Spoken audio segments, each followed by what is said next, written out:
Qu'est-ce qu'on a besoin concrètement pour être heureuse? Retrouvez dans cette vidéo 15 propositions de réflexion autour du bonheur. Mais peut-être que vous êtes nouveau sur la chaîne, que vous venez juste de débarquer et vous vous demandez, mais la petite, qu'est-ce qu'elle a à nous apprendre sur le bonheur? Eh bien, en 2008, j'ai eu le plus gros choc de ma vie.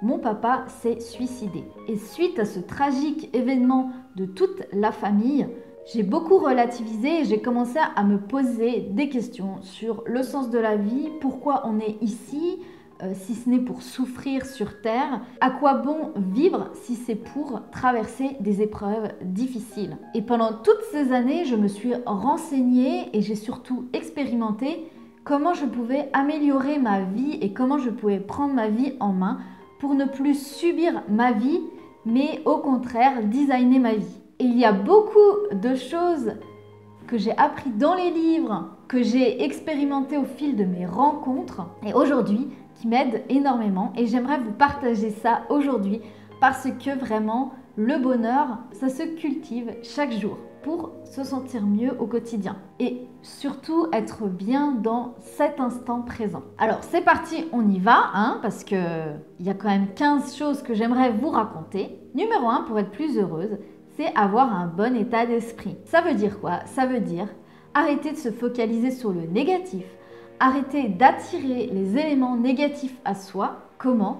Eh bien justement en se focalisant sur ce qu'il y a de positif dans nos vies, sur ce qui se passe bien et justement avoir un meilleur état d'esprit pour nous servir au quotidien. Numéro 2, et vous allez voir que les points se rejoignent les uns les autres, c'est d'être positive. Être positive, ce n'est pas vivre dans un monde de bisounours. On le sait, il y a des choses terribles qui se passent dans nos vies, qui se passent sur Terre. Il y a vraiment des injustices qui sont incroyables, qu'on a même du mal à imaginer tellement ça va super loin. Mais se focaliser sur les choses positives et sur les pensées qu'on introduit dans notre tête, ça va vous aider à être plus heureuse. Numéro 3, pour être plus heureuse dans sa vie, c'est d'avoir confiance en soi. Alors ça, c'est pareil, c'est un sujet très vaste. Je pourrais en parler des heures sur la confiance en soi. Nous sommes dans une société où on a été éduqués pour ne pas avoir confiance en nous. C'est juste merveilleux. Nous sommes dans une société de compétition où nous nous comparons constamment aux autres. Ça commence bien évidemment par l'école qui nous note de 0 à 20 ou même maintenant il y a des ABC ou je sais pas quoi, ou encore il y a des appréciations, mais en fait on s'en fout. Mais le système veut qu'on n'ait pas confiance en nous. Si on était entouré de gens qui ont confiance en eux, en leurs idées, etc., le monde serait bien différent et on serait beaucoup moins dominé comme on l'est aujourd'hui. Mais je ne parle pas de confiance en soi narcissique. « Ah, t'as vu moi ce que j'ai fait? Ah, t'as vu, je suis formidable et fantastique !» Non, c'est vraiment le côté « je crois en moi et peu importe ce qu'on me dit de l'extérieur, je fonce et je prends ma vie en main. » Donc si vous voulez être plus heureuse, renforcez votre confiance en vous et votre amour-propre.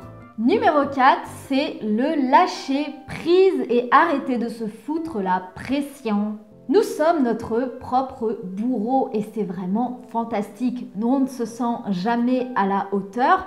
On se met 10 milliards de choses à faire dans une journée et en plus, à la fin de notre journée, on n'est même pas content de nous-mêmes. Donc stop à la pression, arrêtez de vous prendre la tête. Lâchez-vous un petit peu, lâchez du lest. Les choses arrivent toujours au bon moment. Inutile de se rajouter de la pression en plus. Laissez glisser les choses. Tout passe, toute chose passe, les bons comme les mauvais moments. Donc, lâchez-vous un petit peu la grappe. Astuce numéro 5, c'est d'être soi-même. La grande majorité des êtres humains portent ce qu'on appelle un masque social, c'est-à-dire qu'ils projettent sur les autres une image de l'être parfait. En fait, on fait ça pour être aimé par les autres. Sauf que si vous avez déjà de l'amour-propre pour vous, que vous apportez votre propre confiance en vous, le regard extérieur des autres, vous allez vous en foutre. Et que vous soyez hypersensible, timide, au contraire fofolle, ou vous riez aux éclats entouré de personnes, et bien là vous êtes vous-même et vous profitez de l'instant et là vous êtes beaucoup plus heureuse.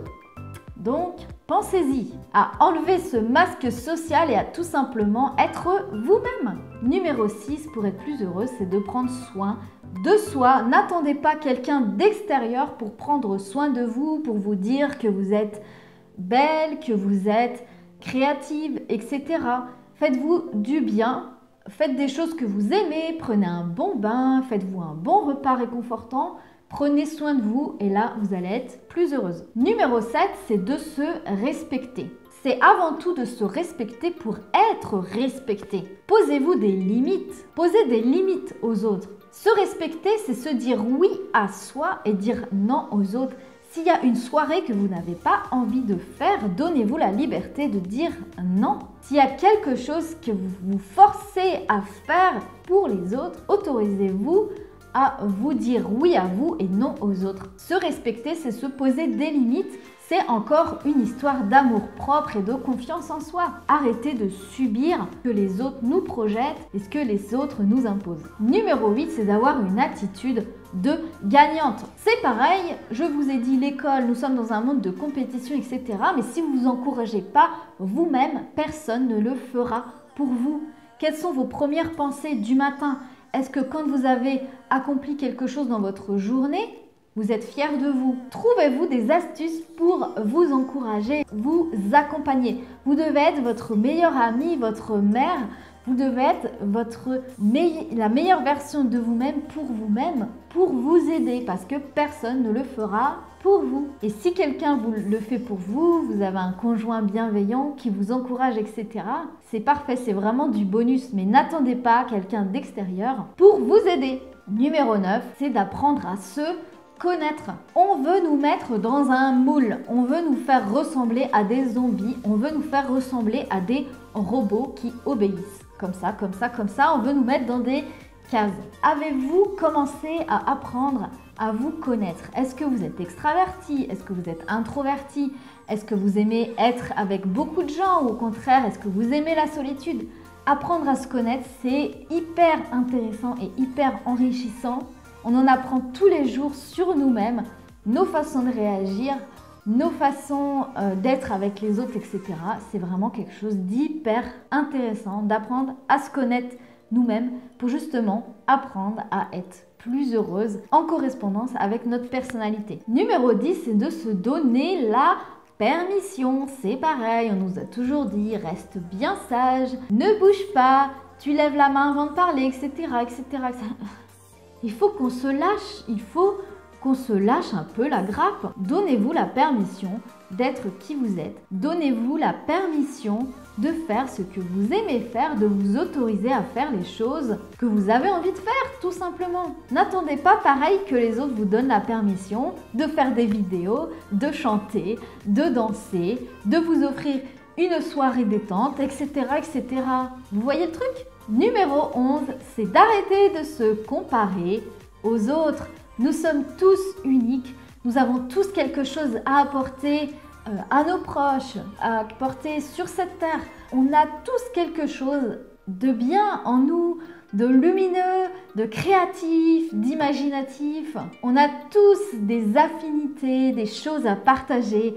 On apprendra toujours des autres. Il n'y a pas de gens au-dessus de vous ou en dessous de vous. On est tous égaux. On a tous quelque chose de merveilleux à partager à ce monde. Donc, arrêtez de vous comparer. Arrêtez, c'est pareil, la société nous met dans des cases. Il faut être mince, il faut être dynamique. Il faut être bien sage, il faut être souriante, blablabla. Mais on s'en fout. Soyez vous-même et arrêtez de vous comparer aux autres. Cette jeune femme que vous regardez sur les réseaux sociaux, sur Instagram, ce n'est pas vous. Vous devez être votre meilleur exemple. Chaque corps, on ne peut pas avoir le même corps. On ne peut pas être tous pareils, c'est tout simplement. Astuce numéro 12 pour être plus heureuse dans sa vie, c'est de cultiver de bonnes relations avec nos proches. Alors, vous êtes entouré avec qui? Par qui? Est-ce que quand vous êtes avec des amis, est-ce que l'ambiance vous plombe ou au contraire, est-ce que vous avez une dynamique comme ça montante? Est-ce que vous êtes entouré de gens qui critiquent constamment les autres, qui ne sont jamais contents de leur vie? Vous le voyez? Faites attention en fait à votre entourage parce qu'on est très influencé par les autres. Numéro 13, c'est de se déculpabiliser. Surtout nous, les femmes, on fait beaucoup de choses pour les autres. Et même quand on va réconforter une amie, par exemple, on peut se culpabiliser en disant « Ah, mais j'aurais dû faire plus, j'aurais dû être là plus pour elle, j'aurais dû. » Vous connaissez? Eh bien, pour être plus heureuse dans nos vies, c'est important de déculpabiliser et de se détacher aussi des problèmes des autres. Si déjà on arrive à gérer notre propre vie, c'est déjà énorme et on va réussir à inspirer les autres. Mais de toujours être happé par les problèmes des autres, simplement on n'avance pas. Donc déculpabiliser. Si vous n'avez pas eu le temps d'aller voir un tel ou de faire telle chose, etc., c'est pas grave. C'est pas grave. Arrêtez de mettre sur vos épaules de la culpabilité. Numéro 14, c'est de se faire plaisir. Si vous avez envie de vous offrir tel restaurant, allez-y. Si vous avez envie de vous offrir tel vêtement, telle chaussure, allez-y. En fait, on est dans un monde où on a tous les contrastes. On peut acheter de façon compulsive parce qu'on est malheureuse dans notre vie.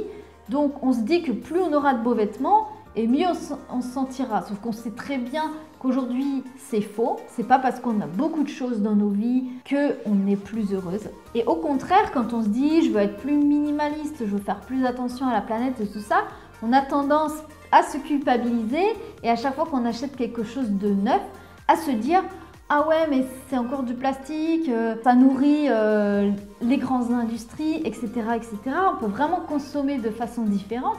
Mais si vous avez envie de vous offrir quelque chose, faites-le. Arrêtez pareil de vous culpabiliser parce que vous avez mangé une pizza d'une grande enseigne ou parce que vous avez craqué pour un t-shirt qui n'est vraiment pas cher, mais qui vous rend heureuse. Il faut un juste milieu, je dirais. Et c'est important pour être plus heureuse de savoir lâcher prise et de savoir se faire plaisir. Et enfin, astuce numéro 15, je pense que cette vidéo va être un peu longue, mais c'est pas grave, les messages sont importants. D'ailleurs, n'hésitez pas à partager cette vidéo à des proches à qui ça pourrait faire du bien parce que ce sont des conseils que j'aurais adoré savoir quand j'ai perdu mon papa. C'est des choses que j'aurais tellement aimé qu'on me dise. Au lieu de l'apprendre de moi-même, j'aurais gagné tellement plus de temps, Astuce numéro 15, c'est de célébrer. Quand quelque chose de bien vous arrive, quand vous avez de bonnes nouvelles, quand vous êtes fier de vous, célébrez les choses. Donc ça peut être avec un verre de jus de fruits, un cocktail, un apéritif, ça peut être avec un bon bain ou vous offrir, je sais pas, un massage. Vraiment, c'est très important de célébrer les grands comme les petits succès. C'est hyper important parce que pareil, personne ne le fera pour vous. Pareil, si vous êtes en couple, que vous avez une bonne nouvelle ou que votre conjoint a une bonne nouvelle, etc. Eh bien, offrez-lui, célébrez avec lui les étapes importantes de sa vie et pensez à vous, pensez à célébrer les étapes importantes de votre vie. Voilà, parce que on fait partie de l'être humain et on a besoin d'encouragement, on a besoin de se sentir accompagné. Et avant tout, il faut le faire pour nous-mêmes parce que personne ne le fera pour nous. En fait, je vous invite à devenir votre meilleur coach de vie, à vous apporter le meilleur, manger mieux, boire mieux se reposer, etc. Je vous invite vraiment à être dans le moment présent, à oublier le passé, à arrêter de s'inquiéter pour le futur, mais vraiment être dans le ici et maintenant. Et maintenant, avant de terminer cette vidéo, j'aimerais vous partager des choses que moi, des choses toutes simples qui me rendent heureuse. Donc ça peut être de m'occuper d'animaux, de jouer avec des animaux, de cuisiner, d'écrire, de voyager, de me balader, de sentir que je suis utile pour quelqu'un, d'offrir un sourire à quelqu'un, d'apprécier un bon repas, d'organiser une soirée cocooning, de regarder la mer, de plonger dans l'eau, de faire la folle, de voir ma maison bien rangée et propre, de changer mes draps. Il y a vraiment beaucoup de choses qui me rendent heureuse. Et n'oubliez pas que le bonheur aussi se trouve dans les petits détails du quotidien, comme par exemple un bon café, un remerciement, un joli coucher de soleil. Il y a beaucoup de choses pour améliorer notre vie quotidienne. Prenez soin de vous, je vous souhaite une excellente journée, une bonne soirée, une bonne fin de semaine. Et on se retrouve pour une prochaine vidéo. Bye bye!